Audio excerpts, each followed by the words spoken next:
नुआपड़ा जिला उपांत बडेन ब्लॉकर नागपड़ा ग्राम पंचायत अंतर्गत झरणमाला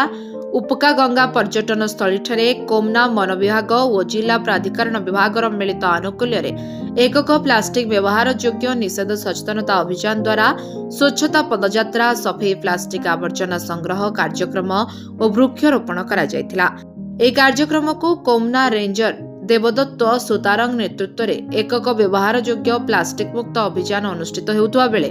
मुख्य अतिथि भाव नुआपड़ा जिला दौरा जज श्रीमती लवनीलता दास जोगदे एकक प्लास्टिक व्यवहार और बाल्य विवाह रोकवा नहीं पुंखानुभाव स्थानीय ग्रामवासी को सचेतनता वार्ता देथिले। प्लास्टिक जनता आमर परिवेश के प्रदूषण करुचे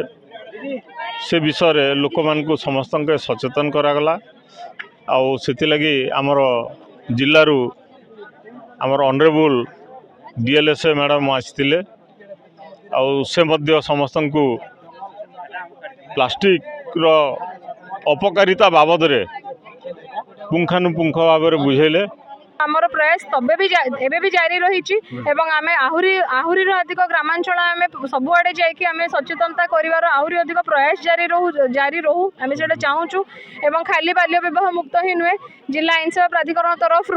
एटा वर्तमान आपणकर पिकनिक स्पॉट गुड़ाक बनभोजी स्थल गुड़िक प्लास्टिक फ्री बोली जो चैलेंज जोटा आमर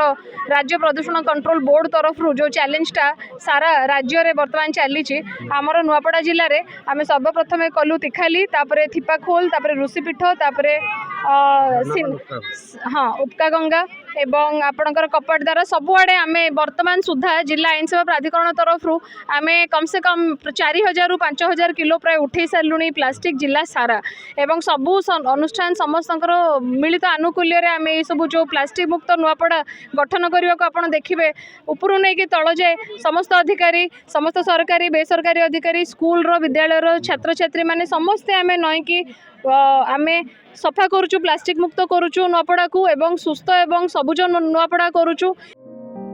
परे उपस्थित समस्त अधिकारी एवं ग्रामवासी और विद्यालय छात्र छात्री माने एक रैली रे बाहरी ग्राम परिक्रमा करी उपका गंगा कपटदार पिकनिक स्पॉट रे पहुंची चतुर्पार्श्व रे पड़ी रहितबा प्लास्टिक खाली दोना और प्लास्टिक पानी बोतल को संग्रह करथिले। ए कार्यक्रम रे रजना फॉरेस्टर गोपाल महानंद समाजसेवी भलभद्र कट्टा घनश्याम करुआ जय सिंह छात्रिया तरबड़ फॉरेस्ट मेघनाथ हंस